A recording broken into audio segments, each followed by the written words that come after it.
Hey guys, it's Megan. Welcome back to the library. Today we're going to talk about audiobooks. Now, I have a very love-hate relationship with audiobooks. Well, really, it's hate to love, I guess I would say, because I used to hate audiobooks and I could not listen to them, and I swore that physical is all I could do. But then when I had the baby, I didn't have time to read except audio, so I've learned to love audiobooks, and I'm going to tell you some tips that have helped me in case you're in the same boat. So tip number one, okay, by the way, none of these are like revolutionary or anything. In fact, these are probably all very obvious, but they really, really did help me.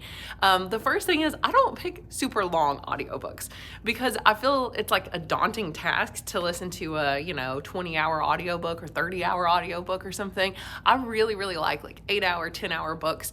We'll talk about speeding things up here in a minute, but actual listening time, so maybe they're a little longer if I speed them up. But I only want to listen to like 8 or 10 hours of an audiobook, and then I'm ready to move on, especially since I listen to them very quickly, like large chunks at a time, like, a couple hours a day. So it really doesn't take that long because I have a lot of listening time when I'm getting ready in the mornings and in the evenings and things like that. So picking short books just so it's not so daunting, like listening to Game of Thrones on audio, I mean, my goodness, I don't have that many hours. No, I don't want to commit to that. Okay, another thing that has helped me tremendously, like this might be my biggest tip, and this is not going to apply to everybody, but I do not listen to high fantasy or like epic high fantasy on audio because there are so many names and places and I get confused, and unless I can see them in print, because I'm not an auditory learner, so obviously if you are, then maybe you'll be okay with it, but I can't remember all these names and places and like weird, like made up words that aren't really words. So if there's appendices in the back of the book, if there's glossaries in the back, if there are maps, if there are pronunciation guides, all the extra stuff that a lot of times you find in high fantasy books, I cannot, I mean, you can't look back to refer to that kind of stuff, right? So it just takes me so much longer to process that kind of book, and I can't listen to it sped up, and I can't even listen to it on audio. So I learned this the hard way when I realized I was DNFing a lot of epic high fantasy books because I was listening to them on audio.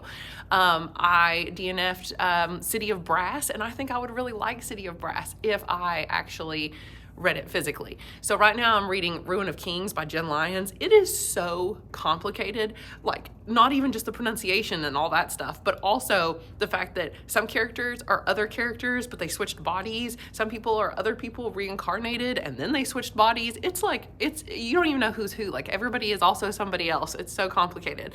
And I honestly could not read this book if it were on audio. So I know that's like a really obvious tip, but it has helped me so much to know, hey, that is not the kind of book I can listen to on audio. I'm not even gonna try. Another huge thing that has helped me is that I read 2 books at the same time. I listen to an audiobook and I read a physical book. But what I do is I make sure to pick either a different genre or different age level for my audiobook and my physical book. So if I am listening to, let's say, a young adult book, then I might be reading an adult book, or vice versa. Or I might listen to a middle grade book while I read an adult book. But this has really, really helped because I don't get the books confused that way. I don't know, it just makes it easier.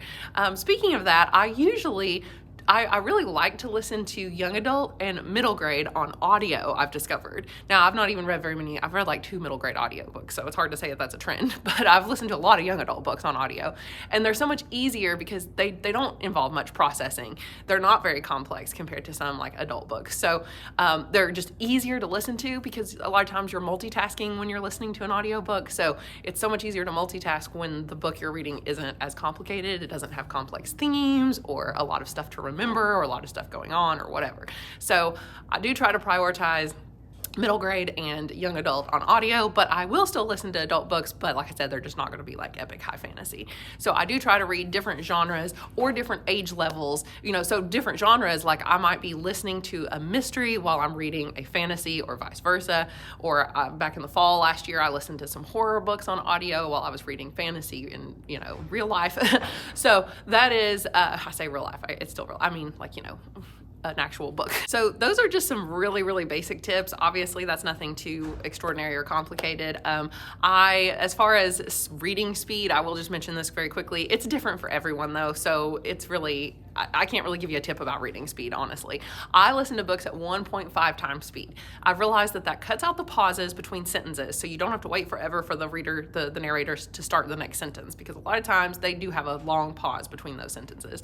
So I do 1.5 times speed, but like my husband, when he hears me listening to a 1.5 times speed audiobook, he thinks it sounds crazy fast because he listens to everything on regular speed. But then some people can do 2 or even more, 2 or 3 times speed. But I've realized for me, 1.5 is perfect. And if I start at 1.5, it's a lot easier for me. So I'm just so used to the sound of 1.5 now. I don't even start the audiobook at a slower pace. Used to I always started at one time speed until I got into the book and knew what was going on. Then I would speed it up. So you could try that. Or you could just start from the beginning and just do every book on the same speed. And that's what I've been doing. And that seems to work for me because now I just know what 1.5 times speed sounds like. And to me now it's just like natural at this point.